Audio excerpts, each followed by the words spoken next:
Today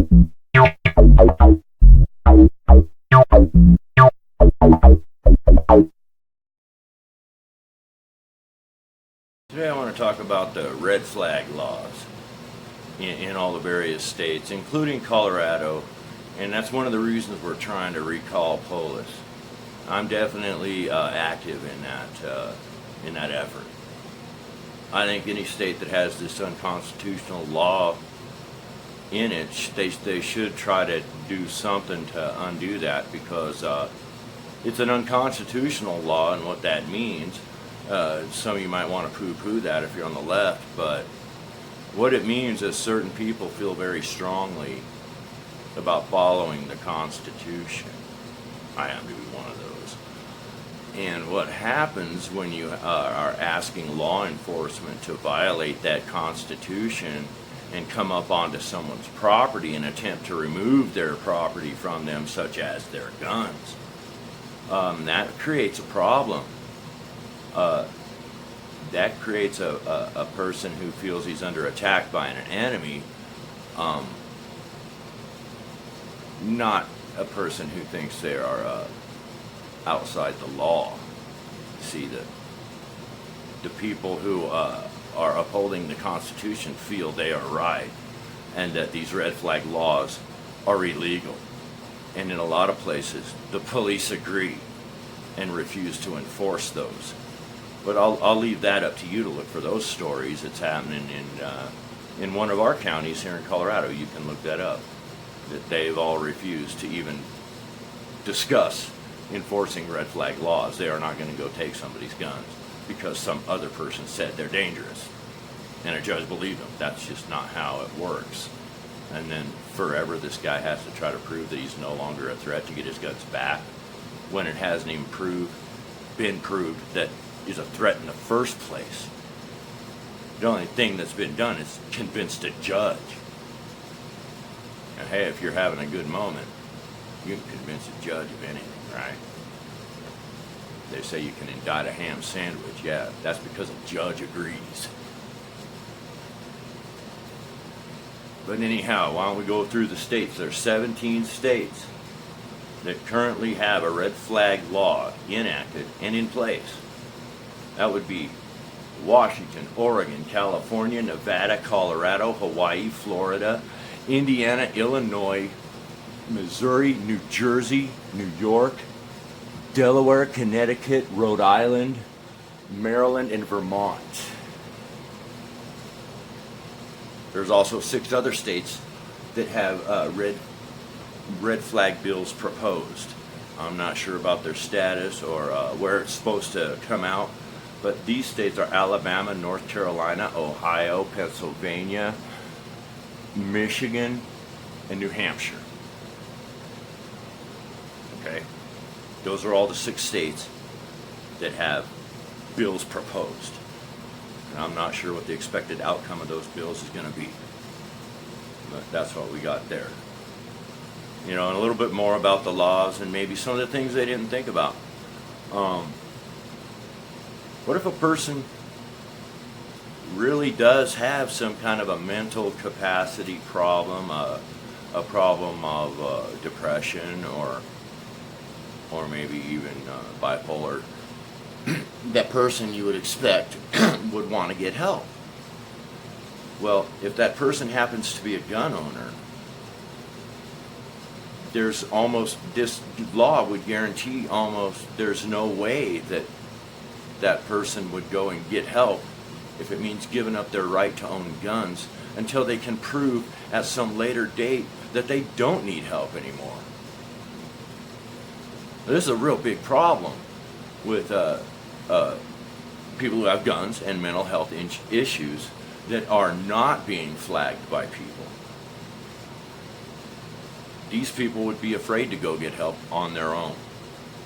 I'm not talking about people that are getting snitched on by a mad ex-girlfriend or a pissy neighbor that, oh, he's got guns over there, I think he's dangerous. Cops are like, okay, come over and kick his door in and take his guns. Oh, now you got to prove you're not dangerous to get them back. Yeah, that's about what's going on here, and a lot of cops ain't down with doing that because they know that in a lot of people's mind, there's your justification to shoot back at the police. And the police agree that they got good reason to fight back. And the police don't want to be in that war, not on that side. So that's where we're at. We need to recall these people, recall these laws. They're unconstitutional. It's guilty until proven innocent. We're going to just take your damn guns. So I hope you all take this to heart and take action against these legislators that are putting these laws forward. I'm here at the conservativefiringline.com website. This is an article from February 25th, I believe. What it is, it describes what's going on and some of the ramifications of the Colorado's red flag law, if you're not familiar with it. What it does is it allows someone to file a complaint that they're worried somebody might be a dangerous person or a threat to themselves or others. And without really any due process beforehand, the police can go and take some emergency action to take somebody's guns away from them. And what it is you basically have to prove that you're not dangerous, which is backwards to the original American justice system. Innocent until proven guilty, like the headline says. This makes you guilty until proven innocent.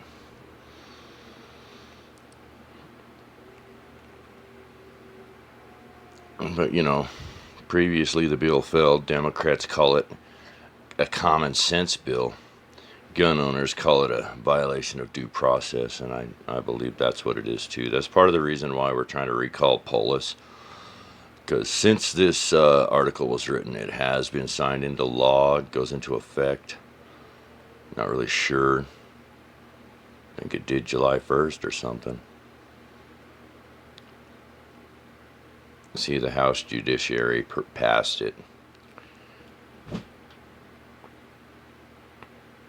The bill also would leave it up to the person whose guns were seized to prove at any point that he or she no longer poses a risk. That person would be entitled to legal counsel. The Colorado version of the red flag law is not much different from the other states which have passed one, except that it specifies that the person who had their guns taken away must prove that they are no longer at a risk. Our judicial system is based upon innocence until proven guilty. How do you prove that you are no longer a risk? That's just one of the issues that has many who oppose the law concerned. Yeah, me too. Like, it's something you can't possibly prove. This is kind of like a catch-22 situation. Once they got your guns, you cannot prove that you're not a risk. They could say that just the suspicious idea that you want your damn guns back might be, oh, then what do you want those for? Like, they'll come up with any way. How can you prove you're not a risk? Unless you want to just live 20 years and say, see, I wasn't a risk. I didn't do anything wrong. Like, how can you prove it?